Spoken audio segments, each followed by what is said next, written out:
સાવચેત સાવચેત સાવચેત રાજકોટથી ચોટીલા હાઈવે પર મિત્રો આ શું થઈ જવા પામ્યું છે તમે જુઓ. રોડ આખો ઉચકી ગયો છે અને એક પર્વત જેવો આકાર થઈ ગયો છે. સામે જો આ નાનકડી ગાડી ડિવાઈડર ટપી ગઈ છે. આ રોદો દેખાણો નહીં હોય રોડ ઉપરનો. અને આ જે વાતાવરણ છે ગુજરાતનું, આ ભગવાન શું કરવા ઈચ્છે છે.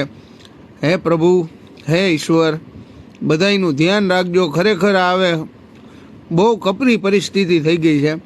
અને હજી અંબાલાલભાઈનો હમણાં જ મેં એક વિડીયો જોયો કે એમાં એમ કહે છે કે આવનારી નવરાત્રિમાં પણ વરસાદની સંભાવના પૂરેપૂરી છે. તો આ શું થવા જઈ રહ્યું છે, સાવચેત રહેજો મિત્રો. રાજકોટથી અમદાવાદ જતા હો, ચોટીલા હાઈવે પરના દ્રશ્યો છે. એટલે જે પણ મિત્રો ટ્રાવેલ કરતા હોય સાવચેતી રાખજો, ધ્યાન રાખજો અને બને તો ટ્રાવેલિંગ અવોઇડ કરજો, જેથી કરીને આવનારા સમયમાં આવા દ્રશ્યો આપને ના જોવા મળે. જય હિન્દ, જય ભારત, બાપા સીતારામ.